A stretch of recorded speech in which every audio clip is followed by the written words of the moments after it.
Hi, welcome back to Cooking with Canines at Old Tavern Farm. The canines are over there sleeping, so they probably won't be seen in today's video.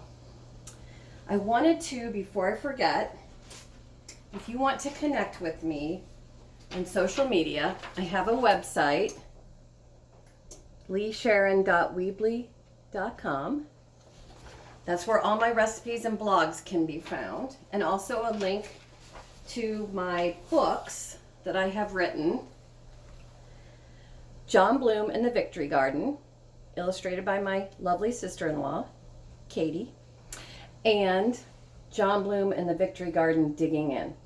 It tells the story of the first year of World War II through the eyes of a 10-year-old boy and his adventures with his friends in his Victory Garden. And there's the crotchety old man and lots of recipes in the back. So we've got recipes that are from this story, lots of stuff. Great for kids, great for adults. Anyway, you can get those at my website. You can also connect with me on Instagram at Old Tavern Farm. Okay? So what we're going to do today is a recipe I posted yesterday called chicken ragout with cheddar dumplings. And it's going to be a really quick video because the rest of this has to go in the oven and you're not going to see the end product, but you could probably imagine what it'll look like. Pretty sure.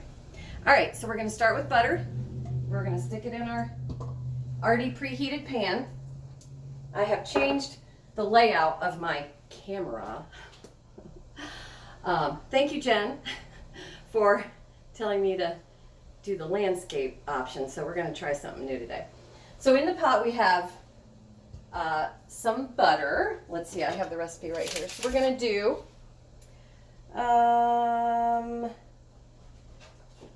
3 tablespoons of butter. I can't find it on there. It's on my website, trust me. Okay, so we're going to heat that up really good. What we're going to make is a roux, which is a fancy French word. Hi, Steele. You want to come say hi? Come over here. Say hi. Say hi to the people. Okay, doggies. All right, so hopefully there will be no canine flatulence today. It's a roux, which is a fancy French term for equal parts of fat and flour. You can use olive oil, you can use butter, don't use margarine. Please don't use margarine, it's really bad for you. I love butter and olive oil for pretty much everything. So you're gonna melt that butter in your pot, and you're going to throw in a quarter of a cup of flour. Super simple. And you're going to whisk. I wish you could see this, but you're going to whisk until there's no lumps. Okay, and what that does is the fat is basically coating the molecules, the protein molecules in the flour. So if you do that, if you allow it to cook for a minute before you put your liquid in, you won't get any lumps. So a roux, is just the beginning of what we just call gravy in America. So it's also the base of a lot of classical sauces. Okay, then I'm going to throw in 2 cups of chicken stock, which I've made ahead of time. Okay, and in my sink. Salt and pepper. Hi. Okay, I know you don't want, that's lemon juice. Okay, so then we're going to turn it up really high and we're going to bring it to a boil. And what that's going to do is the chicken stock is going to thicken up this, or make a sauce basically out of this roux. So we don't have any lumps, so we can let that hang out a little bit. 1 cup of milk also. Okay, so we're just going to let that hang out. In the meantime, I want to show you what I've done. I'm super big about leftovers around here. So I had 3 chicken breasts that were left over. They have barbecue sauce on them. I don't care. I removed the meat from the bone and have the bone over here. The meat's going to go in this dish, and the bone is going to go into this pot right here, which is boiling. And we're just going to dump that in there. That's boiling. The hazards of cooking. You'll get burned, you'll get cut, you'll drop things on your foot. And then I'm gonna reduce the temperature and just put that on low, put the lid on. And then that's gonna make my next batch of chicken stock. Okay, this bandana is driving me crazy. More hazards. All right, nobody cares if I don't have a hat on, right? Because it's my house. So what we're gonna do is we're gonna take the meat from the chicken. We're gonna dump it in this mixture over here that's coming to a boil.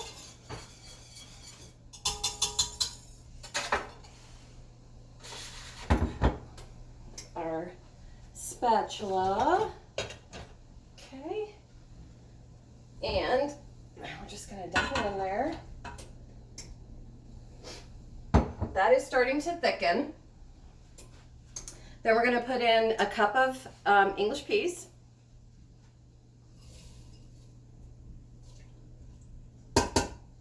Okay. This is gonna go over here. And then we're gonna put in a tablespoon of lemon juice. Okay, so here's a little tip. If your dish doesn't taste very flavorful, it's not always salt. I love salt like the next person, but sometimes you need a little splash of citrus. And I'm constantly telling my coworker, Tony, you just need to put more lemon juice in it.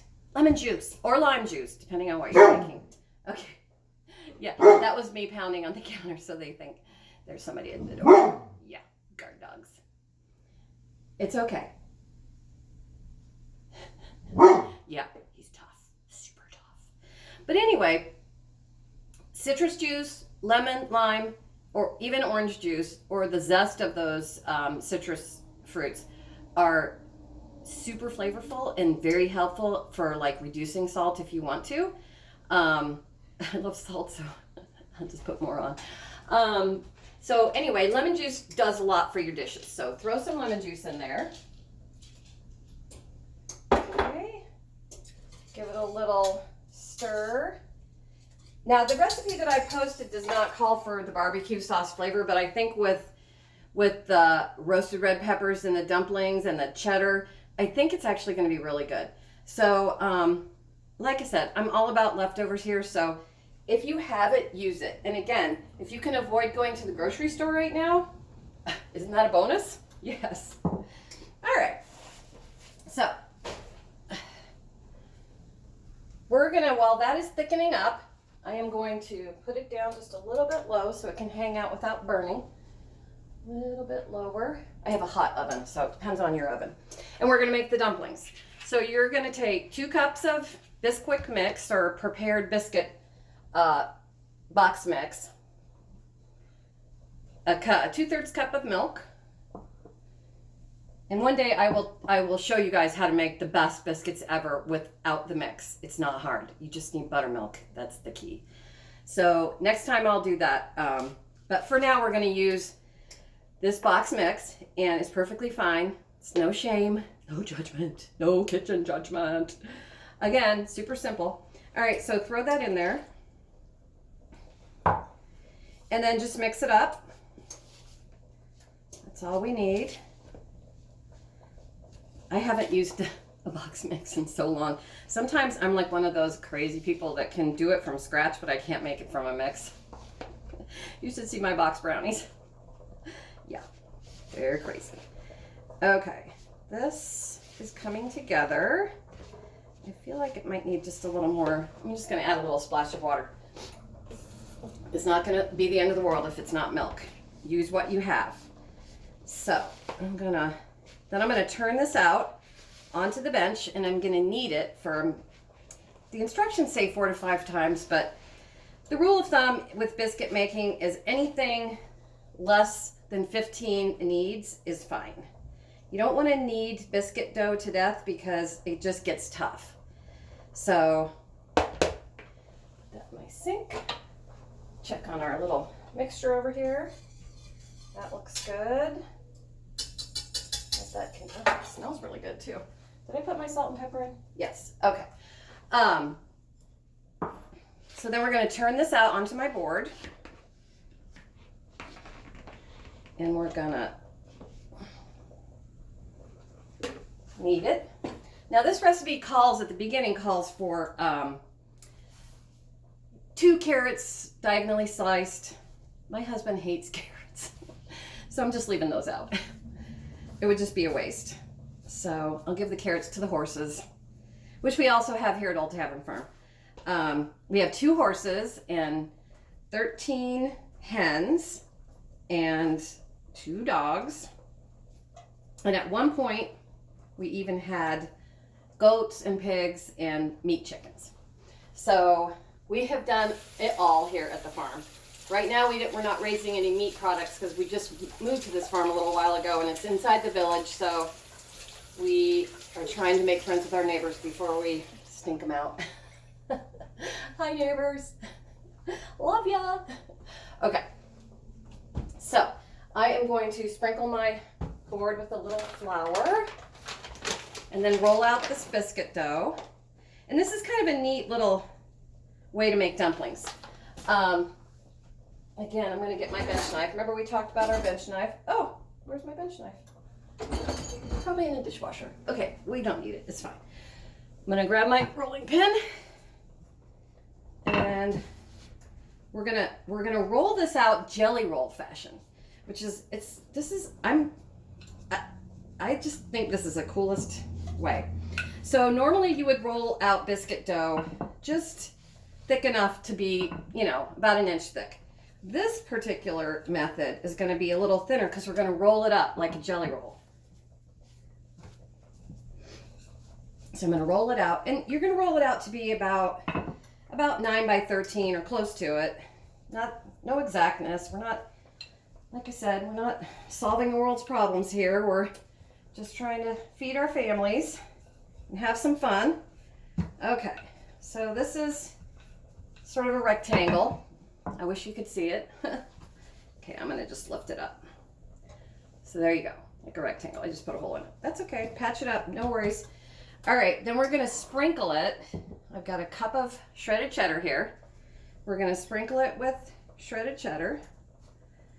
I love cheddar. I love cheese in general, so I use a little bit more than I called for in the recipe. This is a Southern Living magazine recipe from the 90s, by the way.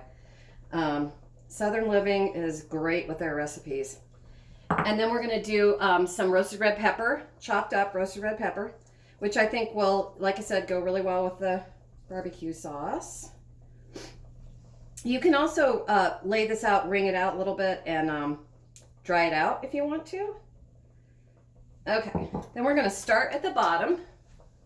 Dry off my hands. We're going to start at the bottom. And we're just gonna roll up. So, I'm sorry you can't see this. I'm gonna have to work on my camera shots. But we're just gonna roll it up like a jelly roll. So you can roll up the long side, you can roll up the short side, it doesn't matter. And then we're gonna let that sit there for a second. And we're gonna transfer our pot into our pan. Now, I do have really pretty Pioneer Woman casserole dishes, but I had a party last week and there's still leftovers in them. So again, no shame. Use aluminum. Use what you have. Super important, especially right now. Just use what you got. And I'm going to slide all these dishes over and we're going to dump our little pot here. And it'll be a little bit liquidy. So as you can see, it's a little sloshy, but it's still basically, a thickened sauce. So we're going to pour that into our pan. Set the pot off the heat. Spread our meat around. Okay. So here we go. That's what we're looking at. And then I am going to set this down by our little jelly roll here. And we're going to take a knife. Let's see. And we're going to cut slices out of the jelly roll. See? Like that.